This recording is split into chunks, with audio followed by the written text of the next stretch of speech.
نهي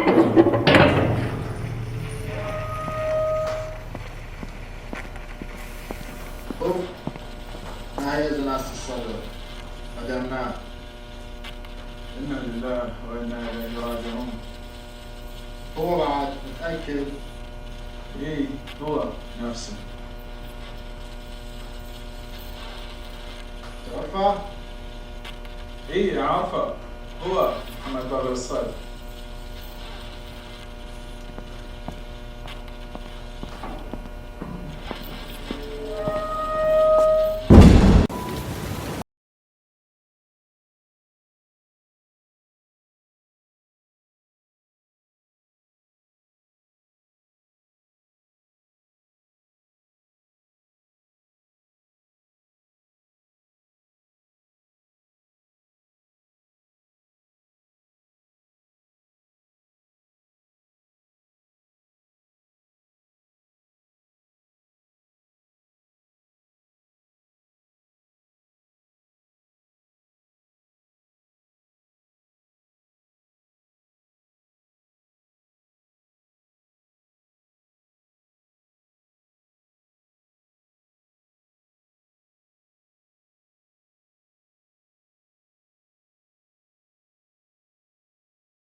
جولای 1958 میلادی نیروهای نظامی عراق به رهبری ژنرال عبدالکریم قاسم که فردی چپگرا بود طی یک کودتای خونین به دوران سلطنت در عراق پایان دادند و جمهوری دموکراتیک خلق عراق را تشکیل دادند.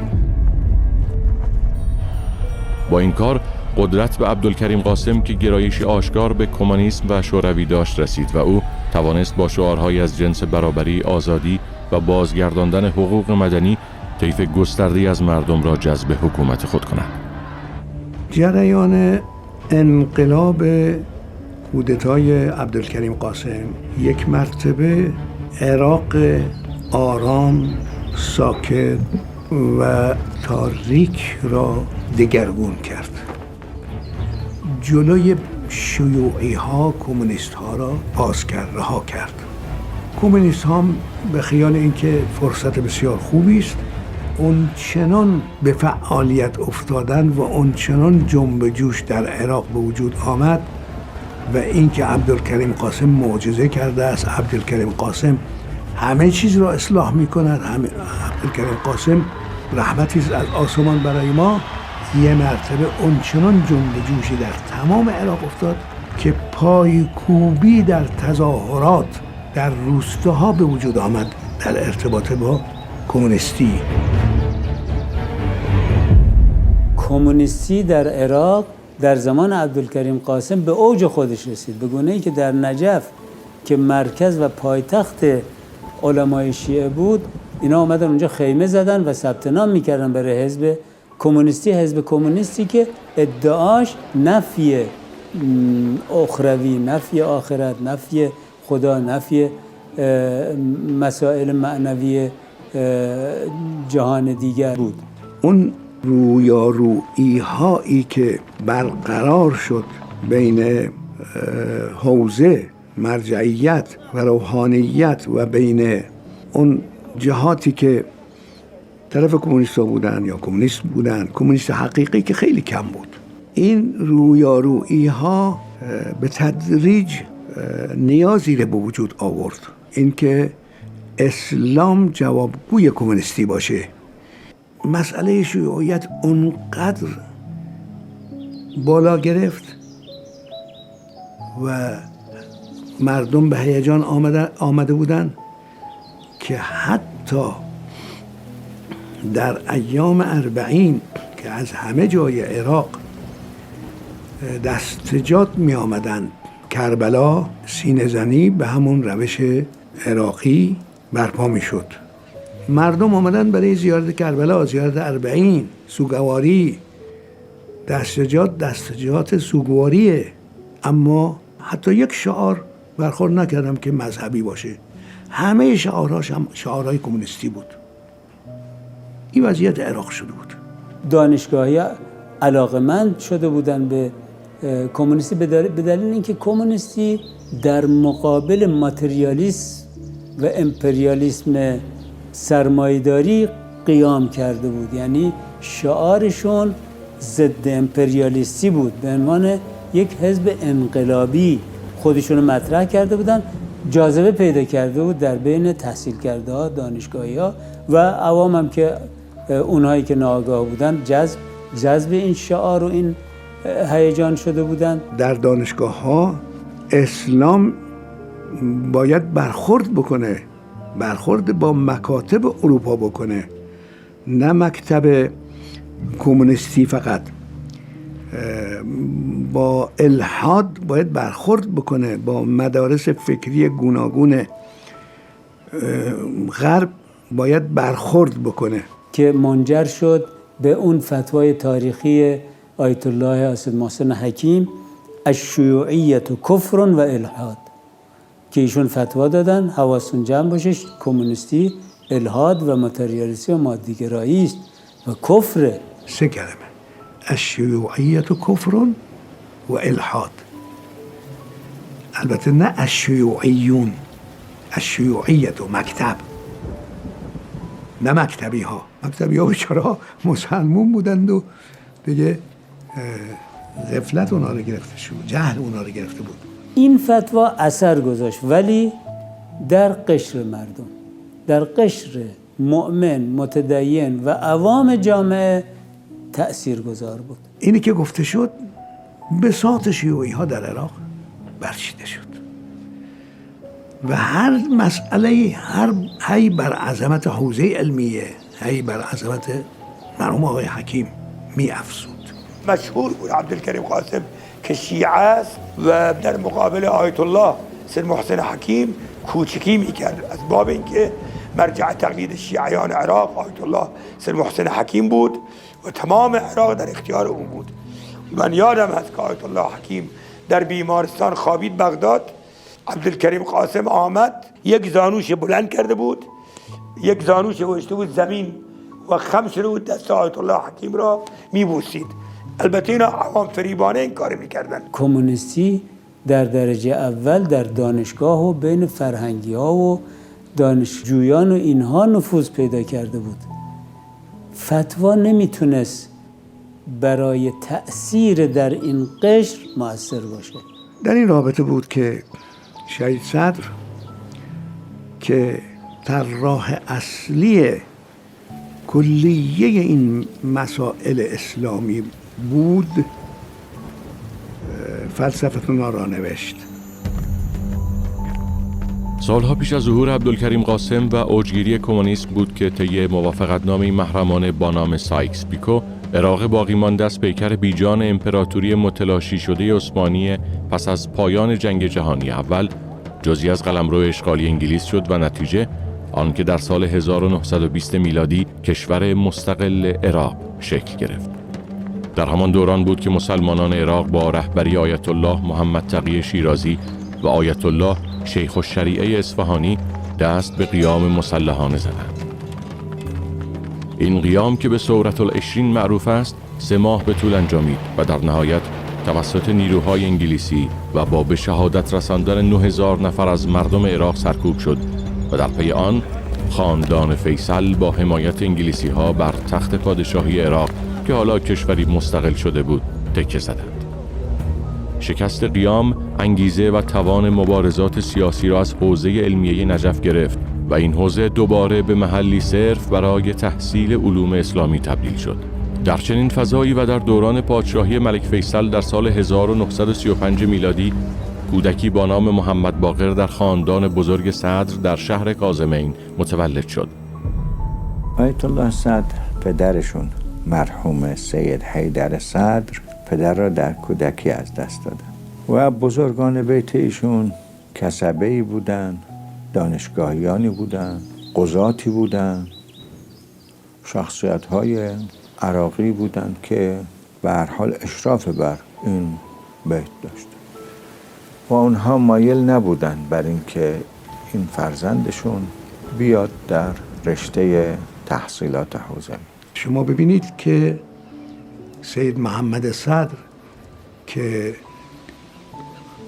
در یک فرصتی مقام نخست وزیری ظاهراً داشته و شهید صدر را تشویق میکنه به این که شما بیا تو دستگاه ما و ما موقعیت به شما میدیم، از وجود شما استفاده میکنیم. البته شهید صدر در ایام کودکیش بوده، منتها حتما سید محمد سعد چیزهایی از او دیده و لذا از همون زمان کودکی خواسته از ایشون را جذب بکنه. شهید صدر نمیپذیرد. خاندان او را تشویق میکردن به این که تو بیا و در رشته دانشگاه، در رشته های گوناگونی که هست کار کن و تشویق میکردن که طلبه نشو. البته این را عرض کنم که قطعاً مادر شهید صدر و برادر بزرگترش سید اسماعیل صدر نبودن که او را تشویق بکنن به این جهت. ولی ایشون شخصاً در نوجوانی تصمیم گرفت که بیاد حوزه و راه آبا اجدادش رو ادامه بده. بعد از گذراندن مراحل ابتدایی تحصیلاتشون رو شروع کردن و از همون کودکی نبوغ درشون ظاهر بود. ظاهراً در کلاس 4 مدرسه ابتدایی بود که استاد شهید صدر احساس کرد شهید صدر در ارتباط با افکار مارکسیستی یه چیزهایی میدانه. استاد او برای او اسناد و مدارک و کتابهایی از مارکسیستی آورد، در اختیارش قرار داد و پس از چندی استاد میگوید که خواستم ببینم شهید صدر چیزی از این کتابها رو خونده، چیزی از این کتابها رو فهمیده. من از او سوالاتی کردم و او مشغول شرح دادن شد. اون چنان شرح داد که من استاد که در مارکسیستی فکر میکردم استادم و مسلط بر مارکسیستی هستم، وقتی که در پای سخنان این طفل کلاس 4 ابتدایی مطالب را آنچنان بیان کرد که من دیدم در قسمتی از مسائل مارکسیستی من درست نفهمیده بودم و الان میفهمم. این است معنای نبوغ. ایشون در سن 12 سالگی هنوز در کاظمین زندگی میکردن. البته ایشون که خب پدر که نداشت، یتیم بود از همون کودکی. هجرت کردن به نجف، برادر بزرگشو، خودشون و مادرشون و خواهرشون بنت الهدی. ایشون در همون سن 12 سالگی که معالم خون بوده در کاظمین، اومده درس خارج 2 تا از اساتید نجف و در کنار این درس خارجی که نشسته سطوحش هم مطالعه میکرده و یا مختصراتی هم درس گرفته پیش بعضی اساتید. شاگرد شیخ محمد رضای آلی یاسین میشه و آقای خویی.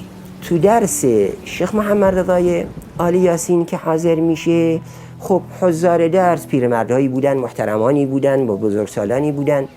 فکر میکردن این بچه سال با برادر بزرگش میاد میشینه، به عنوان مرافقت برادرش همراهش عورتش میشینه و میره. تا اینکه یک روز استاد رسیده به مسئله حیوانات حلال گوشت اگر نجاستی به بدنشون ملاقات بکنه کافی است که این نجاست برطرف بشه. سوال مطرح کرده این استاد به اینکه خب حالا این عملاً اثرش چیه؟ مرحوم شهید صدر قبل از موعد درس فردا جواب این سوال رو مهیا میکنه و به اخوی بزرگش میگه، به سید اسماعیل، و سید اسماعیل به استاد میگه. اون وقت استاد رو کرده بهشون گفته این بچه‌ای که میبینید این جواب آورده و این جوابی که این الان آورده از اون جوابی که من به استادم دادم در همین مسئله دقیق تره. به دلیل همون نبوغ فوق‌العاده‌ای که داشتن تقریباً سطوح عالی حوزه را با مطالعه پیش بردن. سطح یعنی با استعدادترین طلبه ها اگه بخوان سطح را تمام بکنن، سطح عالی تمام بشه، رسال مکاسب 10 سال زمان میبره. خب ایشون در 18 سالگی درس خارج میداد. درس خارج یعنی که اینا طی شده، رسائل و مکاسب و کفایت طی شده و رسیده به مرحله‌ای که صاحب نظر هستش در اظهار رأی اجتهادی خودش در مسائل فقهی. اجازه اجتهاد شهید صدر کتبیش یه برگ کوچکی هست که توی آرشیف سید حامد پیدا شد. متاسفانه تاریخ نداره. أوائل شبابه يعني أوائل التكليف كان سمعت من سيد أبو القاسم قال لي يقول سيد محمد باقر مجتهد است. الشهيد الصدر سمع بهذا، أصر علي أن أخذ لي إجازة اجتهاد من السيد الخوي. سمعت منه أخذ لي إجازة اجتهاد. السيد الخوي بما أنه سن صغير ما كان يحيي منطق. أنا خجلت يوم اجتماعكم علماء مجتمعين، أنا معهم موجود، سألت السيد محمد باقر الصدر مجتهد أم لا؟ قال مجتهد. قلت له انطي إجازة اجتهاد. أخذت له إجازة الاجتهاد في أوائل تكليفه. اخوی آیت الله حاری، اخوی اسد کاظم نقل میکنه به این که از ایشون پرسیدم که شما تقلید از کسی کردید به عمرتون؟ مسألة أنه بلغ درجة الاجتهاد، أقصد الاجتهاد المطلق في كل أبواب الفقه قبل سن البلوغ، هذه المسألة فعلا ما أتذكره، يعني ما أتذكر ثبوت هذا الشيء. القدر المتيقن الذي أعلم به يقينا هو أنه من أول بلوغه لم يقلد أحدا، ففي كل مسألة من المسائل كان إما أن يعمل بفتواه هو رضوان الله تعالى عليه، وإما أنه كان يحتاط.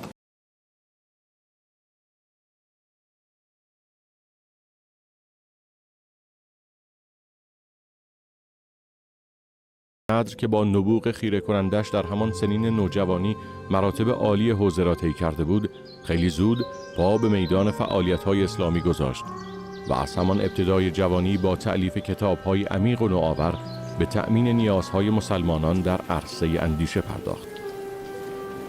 خب اولین کتاب اشتباه نکنم که شهید صدر می‌نویسه فدق فی تاریخ است. البته در عنفوان جوانی شروع میکنه به تألیف و اتفاقا 2 تا کتاب مهمترین تألیفشون هم اقتصادونه و فلسفتونه توی یه سن خیلی جوان می‌نویسه. ایشون کتاب فلسفتونه رو که نوشت برای اینکه در مقابل فلسفه مارکسیسم فلسفه اسلامی رو مطرح کنه، چون زمانی بود که حرکت کمونیسم در عراق خیلی فعال بود و صحنه عراق رو کمونیست‌ها می‌چرخوندن. شهید صدر رحمت الله علیه تدریسشون رو ترک کردن به مدت 9 ماه و بیشتر و این 2 تا کتاب رو نوشتن. یکی تحت عنوان فلسفتنا که در این کتاب ایشون اول اومده فلسفه سرمایه‌داری رو مورد بحث قرار داده و ابطال کرده و بطلان این فلسفه را در حل مشکل اجتماعی انسان به اثبات رسونده.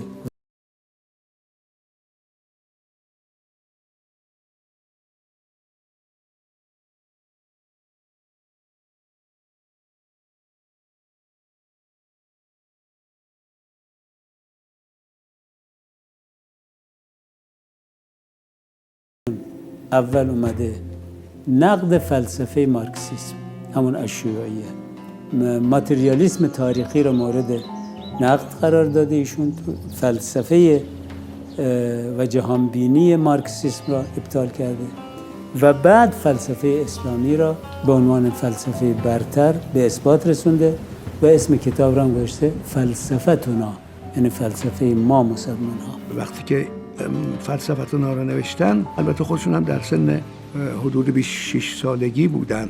این در اون موقعی بود که جماعت العلماء برقرار شده بود و صیت بزرگ فوق العاده جماعت العلماء در عراق گرفته بود. در سال 1959 میلادی که گسترش چشمگیر کمونیسم در عراق علمای نجف را به این نتیجه رساند که باید با ایجاد تشکلی مذهبی سیاسی جلوی پیشروی‌های فکری و فرهنگی این جریان ضد اسلامی را گرفت. به همین منظور با حضور شماری از علمای بلندپایه نجف گروهی با نام جماعت العلماء شکل گرفت. فعالان اصلی جماعت العلماء علمای جوانی چون سید محمد باقر صدر، سید محمد مهدی حکیم، سید محمد حسین فضل الله و شیخ محمد مهدی شمس الدین بودند. در این میان محمد باقر صدر که هنوز سالهای میانی دهه سوم عمرش را پشت سر می‌گذاشت، یکی از طراحان اصلی و نویسندگان محوری جماعت العلماء بود و اطمینان و باور مرجع اعلای وقت را به خود جلب کرده بود. عنوان جماعت العلمایی تشکیل شد. یک کارهایی که متناسب با بیدار کردن و جلب توجه کردن عموم مردم باید انجام بشه و اینا باید زیر پوشش جماعت العلماء باشه و لذا اون روالی که در نجف به وجود آمد و پیش میرفت اقتضا میکرد که فلسفتونا هم به نام جماعت العلماء باشد. یک کتابی که اینقدر جایگاه داشته باشه در جامعه که اتحاد جماهیر شوروی اون زمان بیاد نقدش کنه، کسی بیاد بنویسه به قصدی که به نام جماعت العلماء چاپ بشه. ارائه کردن به جماعت العلماء. جماعت العلماء به شور نشستن، گفتن خب این کتاب فلسفه است. کتاب فلسفه است و کتاب علمی فلسفه است، ما باید ببینیم نکنه انحرافی داشته باشه.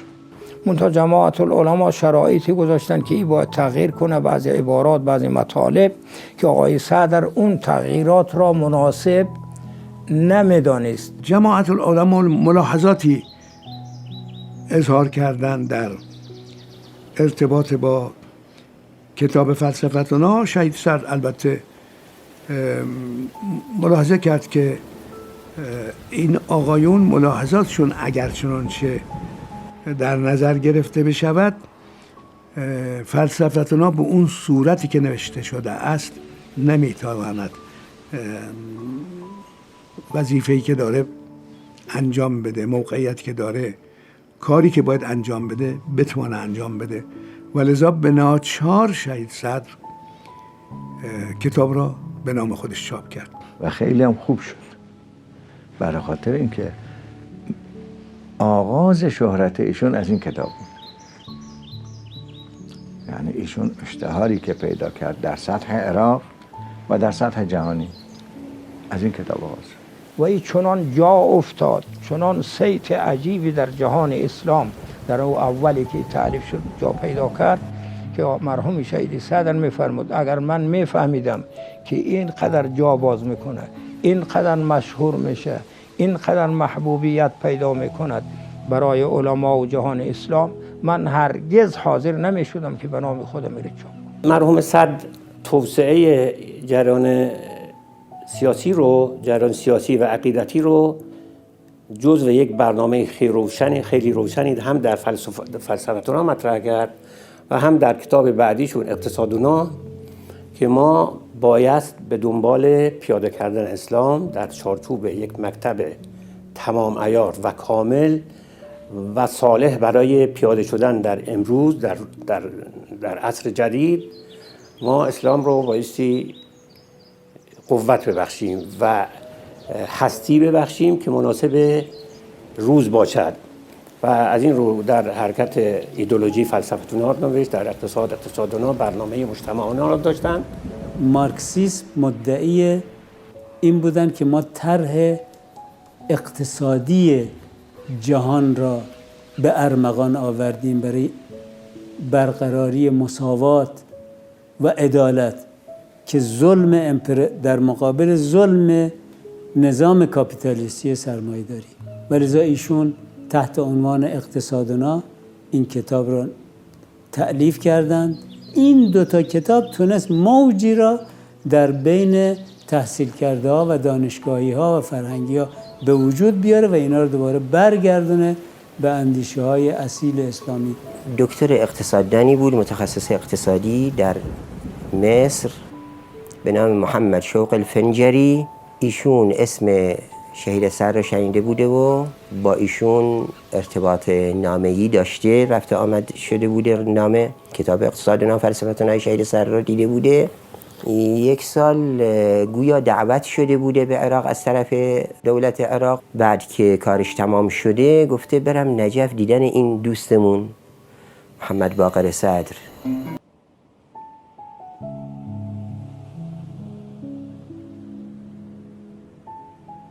آمده نجف، جستجو کرده، پرسجو کرده، بالاخره تا رسیده در منزل شهید صدر. در زده و شیخ محمد نعمانی تو منزل بوده، در باز کرده برای ایشون. گفته من دکتر محمد شوقی فنجری هستم، از مصر آمدم. شیخ محمد رضا یادش آمده این اسم که نامه‌هایی رد و بدل شده بوده در گذشته. گفته بفرمایید تو آوردتش نشاندتش و رفته اول از آرشیفی که خودش تشکیل داده بود تو منزل تو دفتر شهید سر اون نامه ها را پیدا کرده و که یادآوری بکنه شهید سر را. برده بالا نشون شهید سر، گفته صاحب این نامه ها آمده. گفته خب بذار بیاد بیارش بالا. اومده بهش گفته بفرمایید بالا پیشش. باورش نمیشده که واقعا الان مستقیم به این زودی بتونه با ایشون ملاقاتی داشته باشه. ایشون هم تکی تو اتاق نشسته بوده، حالا شاید بلند شده برای ایشون، چشمی انداخته انت محمد باقر الصدر؟ بالله عليك انت محمد باقر الصدر؟ بلی اتفضلوا. بار سوم انت محمد باقر الصدر صاحب کتاب فلسفتنا و اقتصادنا؟ این مات و مبهوت وارد اتاق شده و معانقه و سلام علیک گرم و نشسته. خودش را از نظر مدارک علمی که از دانشگاه‌های جهانی داشته معرفی کرده و بعد درخواست کرده از شهید سر که شما بفرمایید مدارک علمیتون رو. شهید سر جوابش داده به این که بدان که من از عراق خارج نشدم در عمرم مگر 2 بار، یک بار برای زیارت بیت الله الحرام، بار دوم زیارت اقاربشون در لبنان و فارغ التحصیل هیچ دانشگاهی نیستم. این مبهوت مونده. گفته پس این فلسفتنا و اقتصادنا، این اقتصادنا رو چجور نوشتید؟ چجوری تحصیل کردید؟ کجا تحصیل کردید؟ ایشون توضیح داده که روش تحصیل طلبه ها در حوزه. در انتها ایشون گفته به خدا قسم مساجد و حسینیه هایی که مثل شما را فارغ التحصیل بکنه بهتر از همه دانشگاه های دنیاست، جهان است. محمد باقر صدر اما اندیشمندی نبود که به نوشتن خو کند و با انتشار پردامنه و اثرگذار کتابهایش در سراسر جهان اسلام آرام بگیرد. او در پی پیاده سازی اسلام در تمام هستی جامعه بود و برای این کار نمیشد به نوشتن بسنده کرد. به همین منظور او در کنار سایر تلاش‌های علمی، فرهنگی و اجتماعیش به سراغ فعالیت حزبی رفت و در 23 سالگی با همراهی تعدادی از همفکرانش مانند علامه مرتضی عسکری و سید مهدی حکیم حزب الدعوه اسلامیه را بنیان گذاشت. در اون تحلیلات کتاب‌هاشون در مقدمه و مؤخر کتاب این رو همیشه تکرار میکنن آقای صدر. ما با 2 مکتب جهانی زندگی میکنیم، سوسیالیسم و کاپیتالیسم، و این دوتا هر یک بخشی از جهان را دارند. ما به دنبال جهانی دیگر هستیم که در چارچوب شریعت الهی و دستورات الهی و حکم اسلام نظامی جدید، مکتبی جدید باید بسازیم. خب تو این چارچوب یک خطی دارن که خط فرهنگ است، ساختن اقتصاد، ساختن ایدئولوژی، ساختن فلسفه. خط دیگر میاد، خط خلاقیت صحنه است. میدان سیاسی. خب میدان سیاسی از دیدگاه ایشون حزب است. برای اینکه در توده های مردم اثر بذاریم باید حزب داشته باشیم. أنا سلمان الحكيم ما كان لي معه علاقة. كاتب شهيد الصدر في المكتوب: السيد مهدي يحمل إليك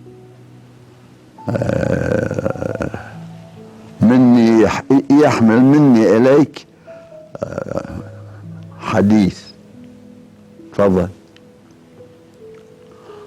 قال احنا فكرنا، يعني هو شهيد الصدر ما ادري بعد من وياهم، انه نحن بحاجة الى تشكيل حكومة اسلامية.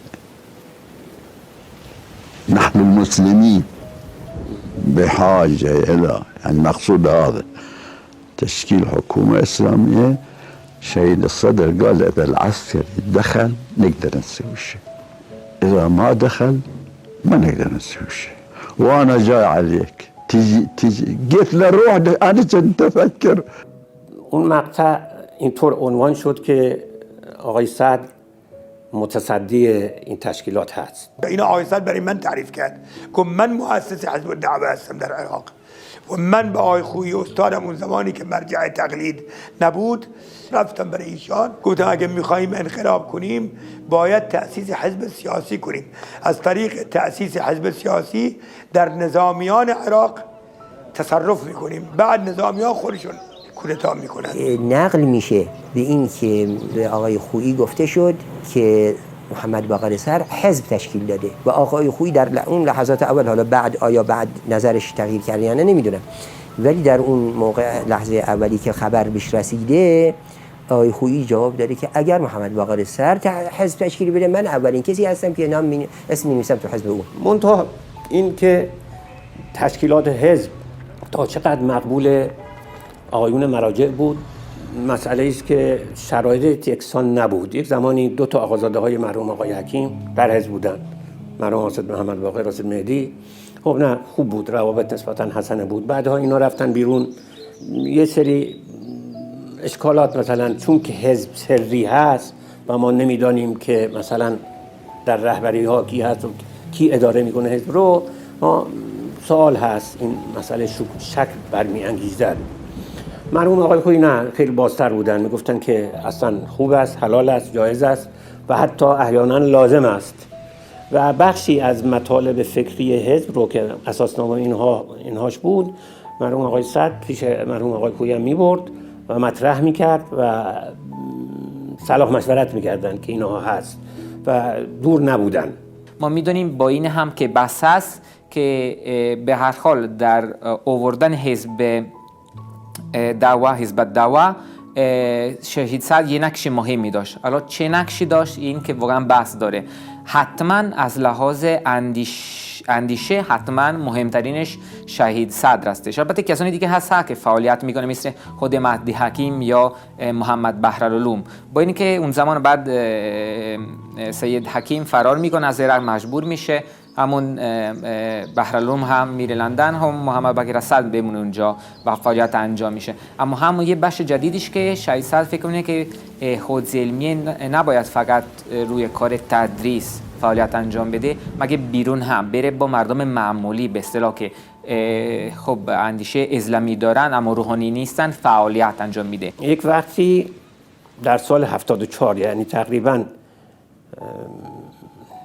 بله 74 چند سال بعد میشه، آقای صدر نتونستند از تهمت دعوی بودن وارن، نتونستند و خصوص توی خصومت‌های حوزوی که بعضی‌ها مثلا زیاد علاقه نداشتن و یا سعی کردن از قدر ایشون بکاهند، با این چکش دعوی بودن مرتب می‌زدن که ایشون رو مثلا آزادن.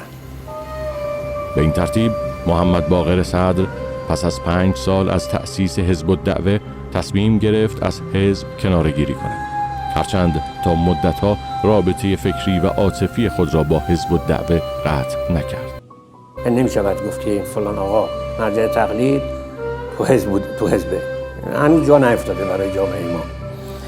و بیشتر این بود که این آینده‌ای که درخشانی که در انتظار شماست بایستی مثلا دور باشی از حزب. بعد که ایشان در صراط مرجعیت شد، خودش فرمود خدمت به جهان اسلام از حزب کردن مرجعیت بیشتر مؤثره، ولذا ایشان از حزب دعوت کنار رفت، ولی در عین حال ارشاد میکرد. دعوتی ها پهلوی شهید صدر می آمدن، طلبهش بودن، از حواریینش بودن، ولی خودش از حزب خارج شد برای اینکه در صراط مرجعیت آمد. اقدامات فکری، فرهنگی و اجتماعی محمد باقر صدر و دیگر بزرگان حوزه در لوای مرجعیت آیت الله حکیم بساط کمونیسم را از عراق برچید. اما هنوز 5 سال از به قدرت رسیدن عبدالکریم قاسم نگذشته بود که اتفاقات سیاسی دیگری در رأس هرم قدرت عراق رخ داد و تحقق آرمان برپایی حکومت اسلامی در عراق را که صدر از نوجوانی برای آن مینوشت و میزیست و میکوشید را دورتر کرد. عبدالسلام عارف با همکاری حزب سوسیالیستی بسط و با کودتای خونین قاسم را به قتل رساند و رئیس جمهور عراق شد. او مدتی طولانی در این منصب نماند و بر اثر سانحه‌ای از دنیا رفت و جای خود را به برادرش عبدالرحمن داد که دوران قدرت او هم دیری نپایید و خیلی زود احمد حسن البکر با کودتایی نرم قدرت را به دست گرفت. من ابناء هذا الشعب المجاهد وبقيادة حزبها الجسور المجرب حزب البعث العربي الاشتراكي لتزيح عن كاهل البلاد الطغمة الدكتاتورية الرجعية الفاسدة. با ریاست جمهوری احمد حسن بکر شروع شد. صدام حسین معاون رئیس جمهور بود. بار دوم که اینا انقلاب کردن 14 ماه رمضان بود و معلوم است که حکومت نظامی شد و شبهای ماه رمضان در نجف شبهای خیلی زنده ای بود. حالا کودتا شده، حکومت نظامیه. پرنده ای در خیابانها، کوچه ها دیده نمیشد الا امان به سرها. عجیب بود. ما خیلی راحت شبهای ماه رمضان نصف شب، بعد از نصف شب میرفتیم میامدیم. این مأمورین همین که به یه معمم میرسید سلام علیکم، این خدا لعنت کرده ها روزهای اول اینجوری بودن. حزب بعث با هدف متلاشی کردن این کانون جهانی تشیع اومد روی کار و شاید مأموریتی داشت برای تخریب حوزه. کاملا مشخص بود که با این هدف روی کار آمده. اینا همون روز بعد از کودتا اول منافقانه اومدن به پاس احترام از علما و ارادت به حوزه مقابل خانه مراجع 2 چراغ نصب کردن که اینها نورافکن و روشنایی بخش اون ورود و خروج اون منزل باشه. از باب احترام این کار کردن. منتها تا زمانی که احمد حسن البکر بر روی حکم بود، رئیس جمهور بود، این تنش علنی نشد، این اقدامات ظهور پیدا نکرد به طور کامل. از زمان صدام تنش علنی شد.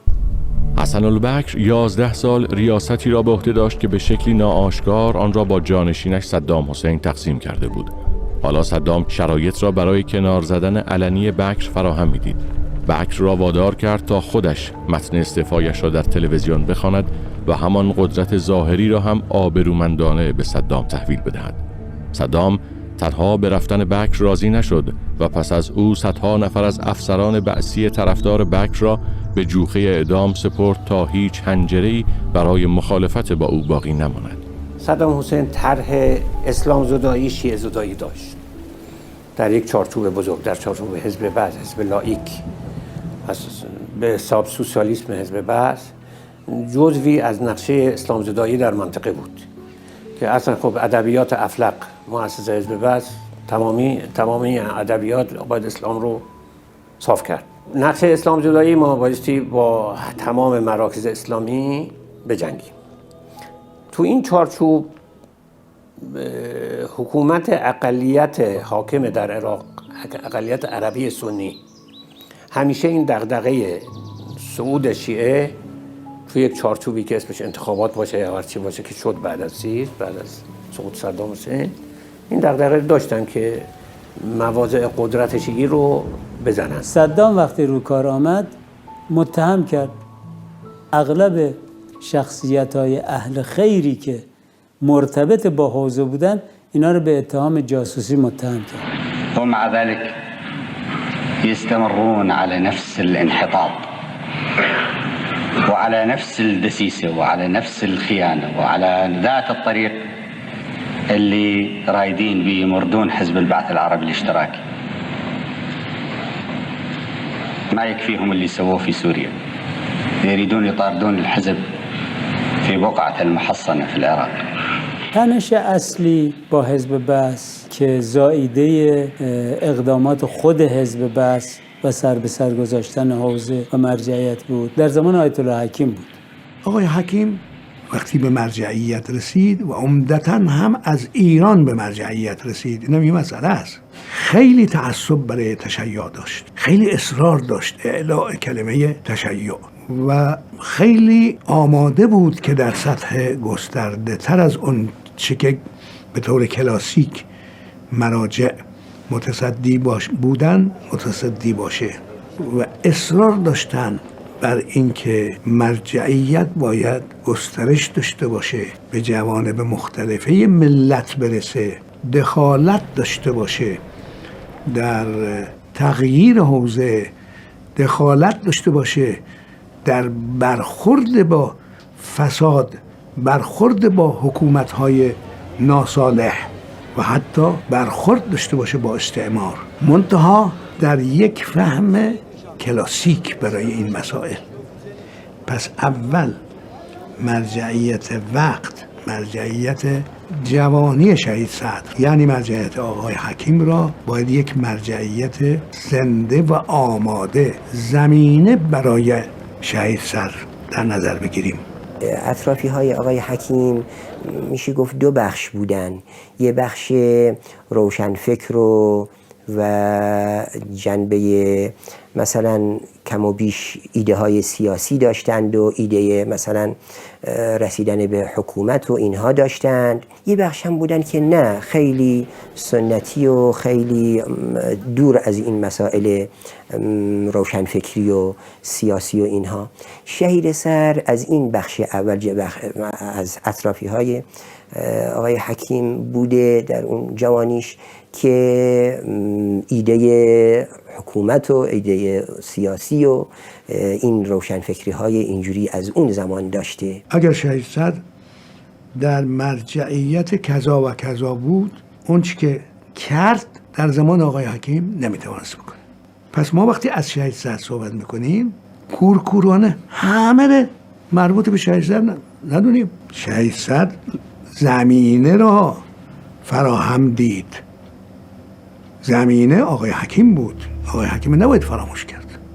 ایشون یک بار یه چیزی از من درخواست کرد که کار علمی، من خدمت ایشون عذر خواستم، گفتم وقتم کفایت نمیکنه، وقت ندارم، وقتم پره. دیدم ایشون خیلی خوشایند نبود براشون این جواب من. توضیح پشدم بدم به اینکه وقتم چجور پره، توضیح دادم از اول صبح از خواب که پا میشم مثلا نماز و مطالعه درس دیروز، نوشته درس دیروز، ظهر که برمیگردم خونه نماز و نهار و یه 2 ساعتی هم استراحت میخوابم ظهر. تا گفتم یه 2 ساعتی ظهر میخوابم به قدری ایشون ناراحت شد، فرمودن که 2 ساعت عمر تلف میکنی ظهرها میخوابی؟ خواب ظهر برای که انسان نیروهاش رو از نو به دست بیاره و مشغول کار بشه 1/2 ساعت کافیه. چطور 2 ساعت عمر تلف میکنی میخوابی؟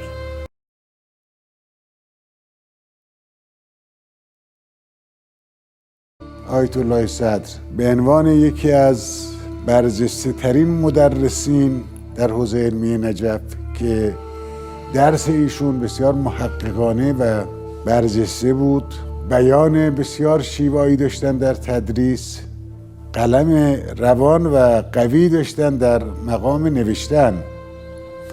چهره ایشون در اون شرایط و در اون زمان به عنوان یک چهره بی‌نظیر در اون شرایط سنی توی نجف برای ایشون مطرح بود. نريد أن نعرض هذه القلوب على القرآن الكريم بدلا عن أن نعرض أفكارنا وعقولنا في هذه اللحظات الأخيرة في لحظات الوداع معكم نحرض قلوبنا على القرآن الكريم. لمن ولاء هذه القلوب؟ هذه القلوب التي في صدورنا لمن ولاؤها؟ ما هو ذاك الحب الذي يسودها ويمحورها ويستقطبها؟